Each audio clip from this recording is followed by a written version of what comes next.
Hello students, Shamim coaching সেন্টারে তোমাদের স্বাগত। আজকের এই ভিডিওটিতে আমি তোমাদের দেখাবো উচ্চ মাধ্যমিক ভূগোল কৃষি অধ্যায় থেকে আমি আমার ছাত্রছাত্রীদের যে প্রশ্ন ও উত্তরগুলি লিখে দিয়েছি সেই প্রশ্ন উত্তরগুলি আজকের এই ভিডিওতে আমি তোমাদের দেখাবো। মনে রাখবে এটি কিন্তু কৃষি অধ্যায়ের পার্ট 2 ভিডিও। এর আগে আমি তোমাদের পার্ট 1 কৃষি অধ্যায় থেকে পার্ট 1 ভিডিওটি দেখিয়েছি। তোমরা যদি কেউ এখনো না দেখে থাকো এই ভিডিওর ডেসক্রিপশন বক্সে দেখো লিংক দেওয়া আছে, সেখান থেকে তোমরা দেখে নেবে। দেখো কৃষি অধ্যায় থেকে প্রশ্ন পড়বে সবুজ বিপ্লব কাকে বলে, এর উদ্দেশ্যগুলি কি কি। কুফল সমস্যা পড়তে হবে না, যেগুলো ইম্পর্টেন্ট নেই সেগুলো আমি পড়তে বলবো না। সবুজ বিপ্লব কাকে বলে, উত্তর লিখবে 1960 এর দশক থেকে ভারতের চিরাচরিত কৃষি পদ্ধতির পরিবর্তে অত্যাধুনিক প্রযুক্তির সার ও উচ্চ ফলনশীল বীজের সাহায্যে যে নতুন কৃষি পদ্ধতি গড়ে তোলা হয় তাকে সবুজ বিপ্লব বলে। এবার সবুজ বিপ্লবের উদ্দেশ্য কি? এক নম্বর উদ্দেশ্য, সবুজ বিপ্লবের প্রধান উদ্দেশ্য হলো কৃষি ক্ষেত্রে খাদ্যশস্য উৎপাদন বৃদ্ধি করা। আর 2 নম্বর উদ্দেশ্য হলো বেকারত্ব দূর করে কর্মসংস্থান বৃদ্ধি করা হলো সবুজ বিপ্লবের অপর একটি উদ্দেশ্য। এই সমস্যা অসুবিধা এগুলো পড়তে হবে না, এটা ইম্পর্টেন্ট না। এই কোশ্চেনটা খুবই ইম্পর্টেন্ট, এটা কিন্তু 2018 সালে আসছিল উচ্চ মাধ্যমিক পরীক্ষায়। প্রশ্নটি কি? ভারতীয় কৃষিতে সবুজ বিপ্লবের প্রভাব বা সুফল আলোচনা করো। অথবা অনুরূপ প্রশ্ন, ভারতীয় কৃষিক্ষেত্রে সবুজ বিপ্লবের সফলতার কারণগুলি আলোচনা করো। উত্তরটি, এটি কিন্তু 4 মার্কের কোশ্চেন। উত্তরটি লিখবে 1960 এর দশকে ডক্টর নরম্যান বোরলক ও এম স্বামীনাথনের নেতৃত্বে সংগঠিত সবুজ বিপ্লব ভারতীয় কৃষিতে একটি গুরুত্বপূর্ণ ঘটনা। ভারতের সবুজ বিপ্লবের প্রভাবগুলি হলো, 1 নম্বর পয়েন্ট করবে শস্যের উৎপাদন বৃদ্ধি। সবুজ বিপ্লবের ফলে কৃষিজাত শস্যের উৎপাদন অনেকটাই বৃদ্ধি পেয়েছে। গম, ধানের চাষ লাভজনক হয়ে ওঠার ফলে কৃষিতে কর্মসংস্থানের সুযোগ বৃদ্ধি পেয়েছে। 2 নম্বর পয়েন্ট, কৃষকদের আয় বৃদ্ধি। সবুজ বিপ্লবের ফলে কৃষিক্ষেত্রে বিক্রয়যোগ্য ফসলের পরিমাণ বৃদ্ধি পেয়েছে, ফলে কৃষকদের আয় বৃদ্ধির পাশাপাশি জীবনযাত্রার মানেরও উন্নতি ঘটেছে। 3 নম্বর পয়েন্ট, খাদ্যশস্যের আমদানি হ্রাস। সবুজ বিপ্লবের আগে ভারতকে বিদেশ থেকে খাদ্য আমদানি করতে হতো, কিন্তু সবুজ বিপ্লবের ফলে ভারত এখন খাদ্যশস্যে ভরপুর। ভারতকে এখন আর খাদ্যশস্য আমদানি করতে হয় না, বরং ভারত কিছু পরিমাণ খাদ্য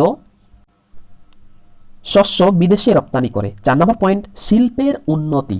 সবুজ বিপ্লবের ফলে কৃষি যন্ত্রপাতি যেমন হচ্ছে ট্রাক্টর, হারভেস্টার, পাম্প মেশিন ইত্যাদি, সার, কীটনাশক প্রভৃতির চাহিদা বেড়ে যায়, ফলে এই সকল দ্রব্য উৎপাদন করে শিল্পের উন্নতি ঘটে। 5 নম্বর পয়েন্ট, আন্তঃফসল বৈষম্য। সবুজ বিপ্লবের ফলে ধান, গম, জোয়ার, বাজরা, ভুট্টা, আলু প্রভৃতি শস্যের উৎপাদন বৃদ্ধি পেলেও তৈলবীজ, ডাল প্রভৃতির ক্ষেত্রে এর প্রভাব তেমন পড়েনি। আবার চা, কফি, পাট, কার্পাস প্রভৃতি বাণিজ্যিক শস্য এই বিপ্লবের সাফল্য থেকে সম্পূর্ণ বঞ্চিত। ঠিক আছে, এবার শর্ট একটা কোশ্চেন দেখো, কোন রাজ্যে সবুজ বিপ্লবের প্রভাব বেশি দেখা যায়? এই প্রশ্নটি বলে উত্তর হবে পাঞ্জাব, হরিয়ানা। নেক্সট কোশ্চেন, শ্বেত বিপ্লব বা দুগ্ধজাত বিপ্লব কাকে বলে, এর উদ্দেশ্য পড়বে, সমস্যা পড়তে হবে না। সংজ্ঞা দেখো, শ্বেত বিপ্লব কাকে বলে। 1970 সালে ন্যাশনাল ডায়েরি ডেভেলপমেন্ট বোর্ড, যাকে বলা হয় এনডিডিবি দ্বারা দুগ্ধ উৎপাদন বৃদ্ধির উদ্দেশ্যে অপারেশন ফ্লাড নামে একটি কর্মসূচি গ্রহণ করা হয়। এই কর্মসূচিতে দুগ্ধ উৎপাদনের ক্ষেত্রে এক গুরুত্বপূর্ণ উন্নতি ঘটায়, যা শ্বেত বিপ্লব নামে পরিচিত। এই শ্বেত বিপ্লবের উদ্দেশ্য কি? 1 নম্বর উদ্দেশ্য, দুধ ও দুগ্ধজাত দ্রব্যের উৎপাদন বৃদ্ধি করা।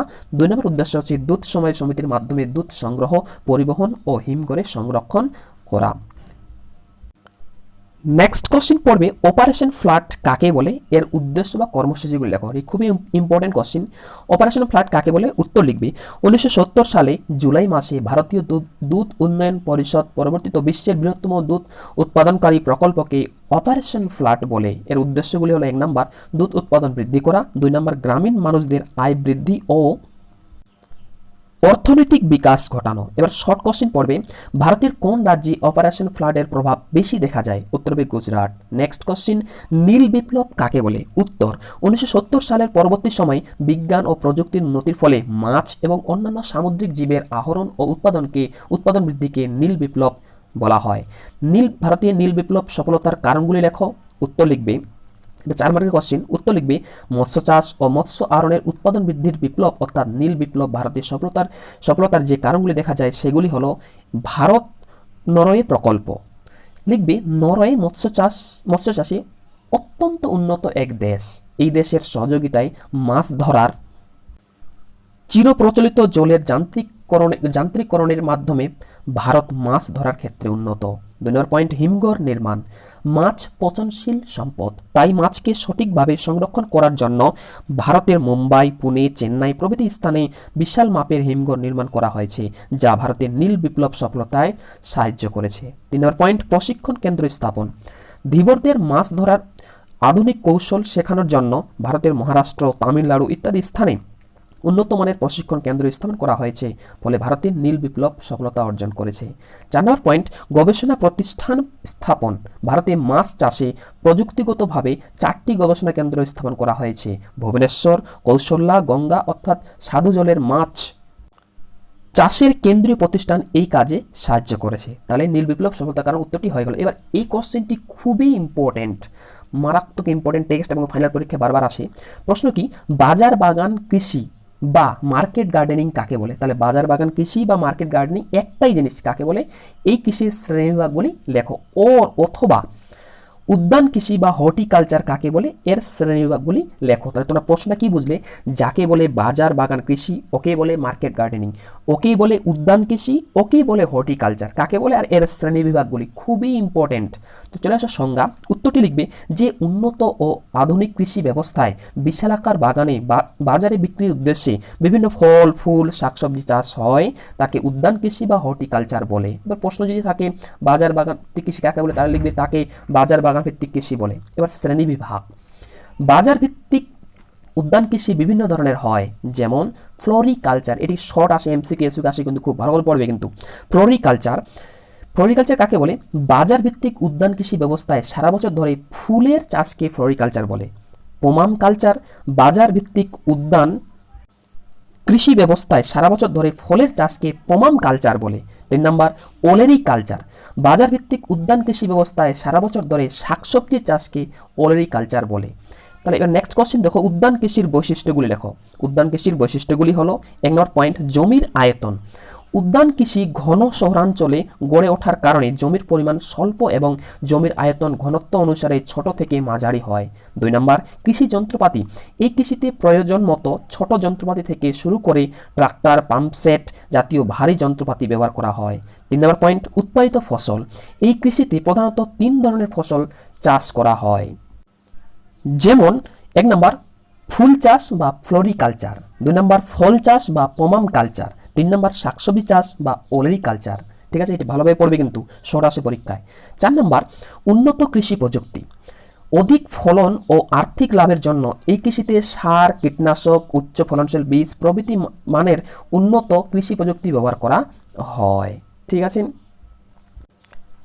নেক্সট কোশ্চেন এবং ভেরি ভেরি ইম্পর্টেন্ট কোশ্চেন। এই কোশ্চেনটির উত্তর দেখানোর আগে আমি তোমাদের বলি, তোমরা যারা আমার এই ইউটিউব চ্যানেল নতুন, এরকম প্রশ্ন উত্তর, বিশেষ করে ভূগোলের প্রশ্ন উত্তর পাওয়ার জন্য আমার ইউটিউব চ্যানেলটি সাবস্ক্রাইব করো এবং পাশের বেল আইকনটি প্রেস করে অল বোতামটি ক্লিক করে দাও, এরপরে সমস্ত ভিডিওর নোটিফিকেশন পাওয়ার জন্য। প্রশ্ন কি, বাজার বাগান কৃষির গুরুত্বগুলি লেখো। উত্তর, বর্তমানে পৃথিবীর সমস্ত দেশেই বাজার ভিত্তিক কৃষির গুরুত্ব ক্রমশ বাড়ছে।